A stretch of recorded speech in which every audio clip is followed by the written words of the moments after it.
All the therapy you will ever need will come when you answer these 3 questions. Okay, maybe not all the therapy you'll ever need, but when you take the time to answer these questions honestly, you are seriously going to get to the root cause of a lot of your issues. Here's how. So before I give you the questions, I do want to preface this by saying spending time in nature, breathing fresh air, getting sunlight, drinking clean, purified water, super important, eating organic, healthy, whole foods, spending time with loved ones, connecting with your family, your friends, your community, spending time in the garden, spending time doing a skill or a craft or something creative that brings you joy for no other reason than the fact that you just love doing it and you love being in that flow state. I promise you that is going to set you up for major health, well-being, and success in your life. I could honestly make an entire video on that list of things that I just gave you, and I might do so in the future. But taking all that into consideration, we're going to set that list aside and we're going to answer 3 major questions that are going to help you get to the bottom of your issues. So the first question that you're going to ask yourself, and I highly recommend you either speak this out loud to yourself when you're alone in a quiet, safe place, or write this down with a physical pen on physical paper. Don't type it. You can type it, but it's much better if you write it down. The first question you are going to ask yourself is, what am I afraid of? Now, when you speak that question out to yourself or write it on the page, give yourself like 10 seconds of pause. Pause, don't think, just feel. Allow your entire being to get on track with the answer that you are going to receive. So once you've asked yourself this question, waited patiently for the answer, then you can begin writing the answer to this or speak this out and have a conversation with yourself about it. And be honest, the answer might actually be something kind of small. It might be something deep from your past that has affected you your entire life. Or it might be something really, really big and traumatic that may be super painful to deal with and super painful to try to confront, and that's why you haven't confronted it already. So I actually did this exercise and I wrote it down in my journal, and I'm gonna share my personal answers with you guys because I feel like this can be helpful to not only demonstrate this exercise in practice, but also just for honesty and transparency, just to let you know what came up. So you can use me as a case study. What am I afraid of? I wrote intimacy. I'm afraid of pain being caused and hurt in connections. I'm afraid of things falling apart and having to carry that pain for weeks,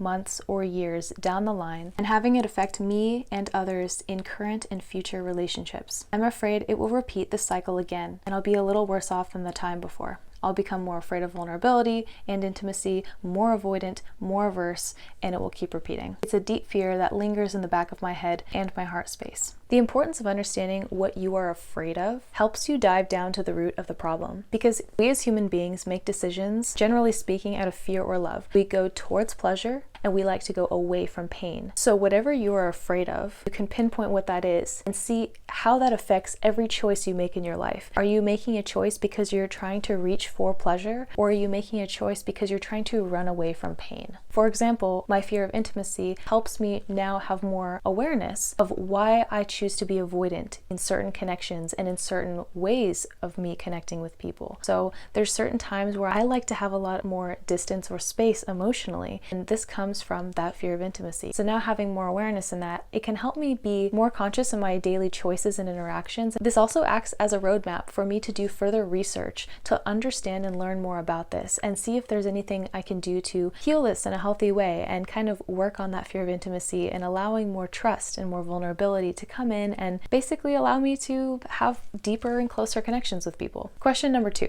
what do I need? Just like question number 1, ask yourself this, give yourself pause, sit patiently, wait for a response to come to you. It will not necessarily come in the form of thoughts coming to your head. This will definitely be more of a physical and emotional feeling. You will sit there and potentially even feel your muscles, your nervous system, things actually releasing or flowing or shifting. You will feel a sensation in your heart space or even your gut. This is definitely not going to be as active mentally when this process happens. So what did I write for question 2? What do I need? And by the way, this question may be the most important and also the most surprising, because the answer that comes up could be anything. It could be something super small and simple, or it could be something really major, like a serious critical need that you need to survive. You'd be amazed what comes up. So for me, when I asked myself, what do I need? The answer that came to me was an apology. I did not see that coming. I thought the answer that would come to me would be money or something like that, right? But no, it was an apology. So what I wrote down in my journal was, what do I need? An apology. I wish I got an, in quotes, I'm sorry I caused you pain. I will never do it again, and I deeply wish you love, peace, healing, health, safety, and happiness, end quote. I never felt like I got enough apologies for the pain I was given. And that's all I wrote for that one. I feel like I had said enough words with what I had written down to really get my point across, because I really deeply felt and understood what this meant right away. Again, using me as a case study, I've been through a lot of experiences in my life, as we all have, and there's been a lot of pain and a lot of hurt and a lot of even trauma, little t and big T trauma, through interactions and experiences. And while I will be completely honest, I have received some apologies in the past for certain things that caused me a lot of pain, or certain times that people had wronged me and came back to me later and apologized for it. I have received some apologies, but there are definitely some big apologies that I feel like I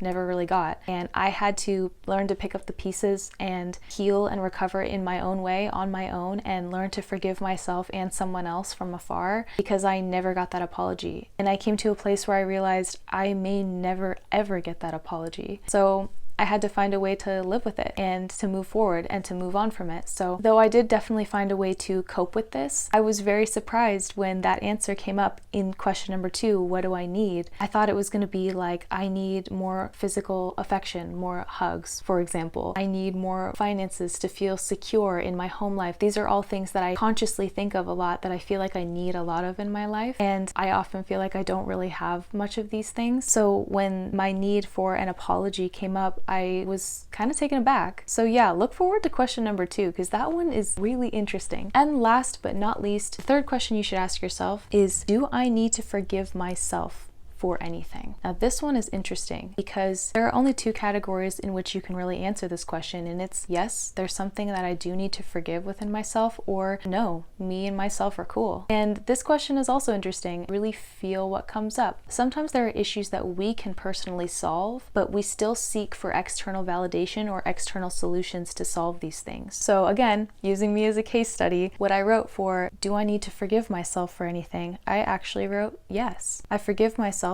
for pushing through in silence when I was in pain, when I was violated and disrespected. I forgive myself for moving on too quickly at times. I forgive myself for not always hearing or listening to my trauma and my pain. I forgive myself for taking too much burden and responsibility for things that were not mine to carry. I'm sorry I tried to make it work with people when it wasn't a good fit. I'm sorry I excused their heinous behavior when they hurt me instead of protected me. I'm very much loving who I am, and I forgive myself for doing too much.